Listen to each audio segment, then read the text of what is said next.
कृष्णा गाडगीळ आणि sons limited 1832 पासून। नागपूरमध्ये 10 ऑक्टोबरला विदर्भातील ओबीसी समाजाचा मोर्चा निघणार। 10 ऑक्टोबरला नागपूरच्या यशवंत स्टेडियम पासून संविधान चौकापर्यंत मोर्चा। नागपूरमध्ये ओबीसी समाजाची बैठक पार पडल्यानंतर विजय वडेट्टीवार यांची ही माहिती।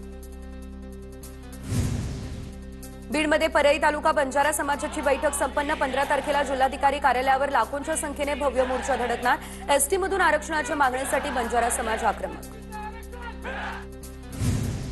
एसटी मधून आरक्षण देण्याच्या मागणीसाठी धनगर समाजही आक्रमक। धनगर समाज मराठवाडा मुक्ती संग्राम दिनी जालन्यामध्ये उपोषण करणार।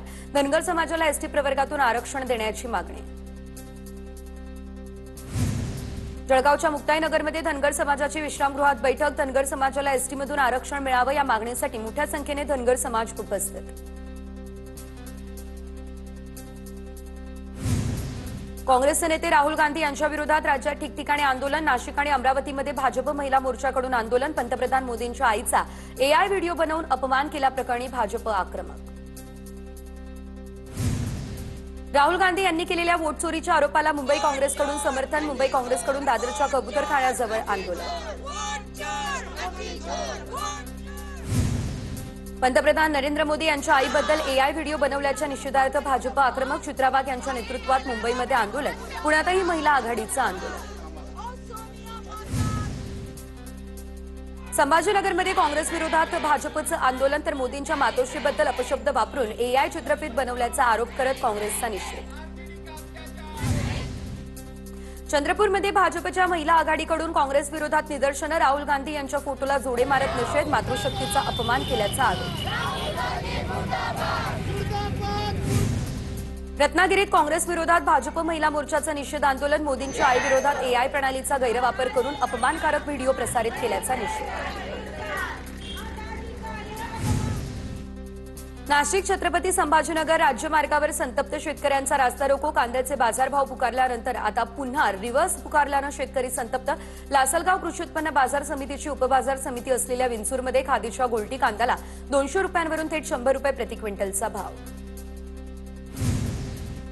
शिक्षकाची बदली रद्द करण्यासाठी पालकांसह विद्यार्थ्यांचा शाळेवर बहिष्कार। बुलडाणा जिल्ह्यातील खामगाव तालुक्याच्या शिरला नेमाने जिल्हा परिषद शाळेतला हा प्रकार।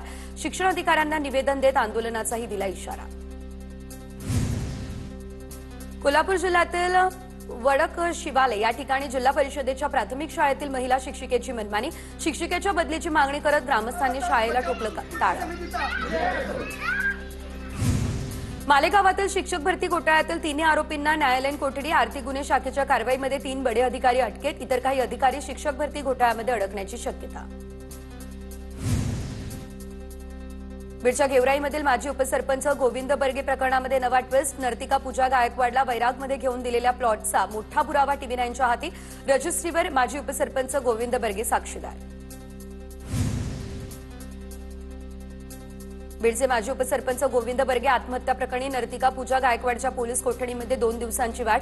कोर्टानं दोन्ही बाजूचा युक्तिवाद ऐकल्यानंतर 2 दिवसांची कोठडी।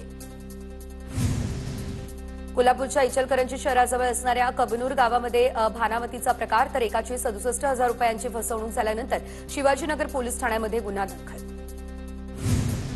कोल्हापूरच्या उदगावमधील माधुरी शिंदे हत्या प्रकरणी पतीस जन्मठेपेची शिक्षा। जयसिंगपूर जिल्हा न्यायालयाचा हा निकाल। रायगडच्या आंबेशिवथर गावामध्ये धक्कादायक घटना। आंबेशिवथर पुलावरून काळ नदीपात्रामध्ये खाली ढकलून मित्राचा घेतला जीव तर एमआयडीसी पोलीस ठाण्यामध्ये तुषार येणूपुरेवर खुनाचा गुन्हा दाखल। घाट वाहतुकीसाठी सुरक्षित असल्याची खात्री झाल्यानंतर सिंधुदुर्गमधून कोल्हापूरकडे जाणारा कारोळ घाट सुरू तर पावसाळ्यामध्ये सुरक्षेच्या दृष्टीने जिल्हाधिकाऱ्यांनी घाट ठेवला होता बंद। चंद्रपूरच्या नंदुरी गावातील पुलाचं काम 2017 पासून रखडलं। अतिपावसामुळे दुसऱ्या काठावरती असलेल्या इंदिरानगर वसाहतीचा संपर्क सतत तुटतो। अनेकदा निवेदन देऊन देखील प्रशासनाचं मात्र दुर्लक्ष। वर्ध्याच्या हमदापूरमध्ये अंदाजे 3 किलो वजनाची गार कोसळल्याची चर्चा तर 3 किलो वजनाच्या बर्फाच्या गोळ्याचे फोटो व्हिडिओ व्हायरल। मात्र बर्फाचा गोळा आकाशातून पडला नाही। आकाश निरीक्षण मंडळाच्या विदर्भ अध्यक्षांचं हे स्पष्टीकरण। राज्यात आजपासून पुढचे 2 दिवस मुसळधार पावसाचा अंदाज। मुंबईसह ठाणे रायगड रत्नागिरी जिल्ह्याला अतिमुसळधार पावसाचा इशारा। रविवारी राज्यातील काही भागात अतिमुसळधार पावसाचा अंदाज। कोकणात पुढचे 3 दिवस अतिमुसळधार पावसाचा इशारा. मान्सूनचा परतीचा प्रवास 15 सप्टेंबरपासून सुरू होणार. त्यामुळे आजपासूनच कोकणात रिमझिम पाऊस. किनारपट्टी भागात सकाळपासून ढगाळ वातावरण. सोलापुरात पुन्हा एकदा तुफान पाऊस. जिल्ह्यामध्ये सर्वत्र जोरदार पावसाची हजेरी. नागरिकांच्या घरात पाणी शिरण्याची देखील भीती. चंद्रपूरमधील पावसामुळे एसटी बस बोगद्यातील पाण्यात अडकली. बोगद्यातील वाहतूक पूर्णतः ठप्प. प्रवासी सुखरूप. बसला बाहेर काढण्याचे प्रयत्न सुरू. सततच्या पावसामुळे चंद्रपूर जिल्ह्यातील बरोरा चिमूर तालुक्यातील ग्रामीण भागात अनेक मार्ग बंद. गेल्या 4 दिवसांपासून चंद्रपूर जिल्ह्यात मुसळधार पाऊस. चारगाव धरण ओव्हरफ्लो तर निमढेला तलाव ओसंडून वाहतोय. चंद्रपूर जिल्ह्यात रोज रात्री पडत असलेल्या पावसानं जिल्ह्याच्या ग्रामीण शहरी भागामध्ये पूरस्थिती. इराई धरणाचे सर्व 7 दरवाजे 1 मीटरने उघडले. ग्रामीण भागातील कित्येक मार्ग बंद. नांदेडच्या किनवटमध्ये कुपट्टी फाट्याजवळ पूल खचला. मुसळधार पावसामुळे पूल वाहून गेला. कुपट्टी ते नांदगाव मार्गावरची वाहतूक ठप्प. अमरावती जिल्ह्यातील पळसखेडमधील प्रकल्पाचं पाणी शेतात शिरलं. पळसखेड, भेलटेक, सोनोरा, सावंगीमधील शेतकऱ्याचं मोठं नुकसान. शेकडो हेक्टर सोयाबीन, कापूस, तूर पीक पाण्याखाली.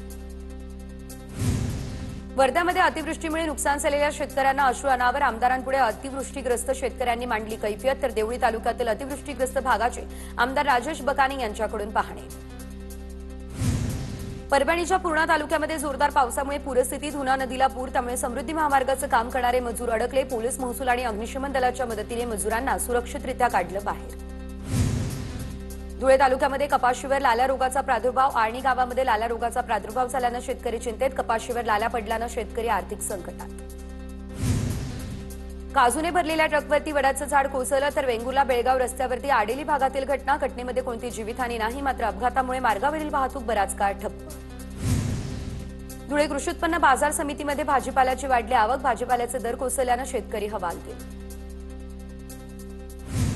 जळगावच्या बाजारात पालेभाज्यांसह इतर भाज्यांचे भावही वाढले. अतिवृष्टीमुळे पिकांचं नुकसान. परिणामी भाजीपाल्याच्या दरातही वाढ. पूना गाडगीळ आणि सन्स लिमिटेड 1832 पासून.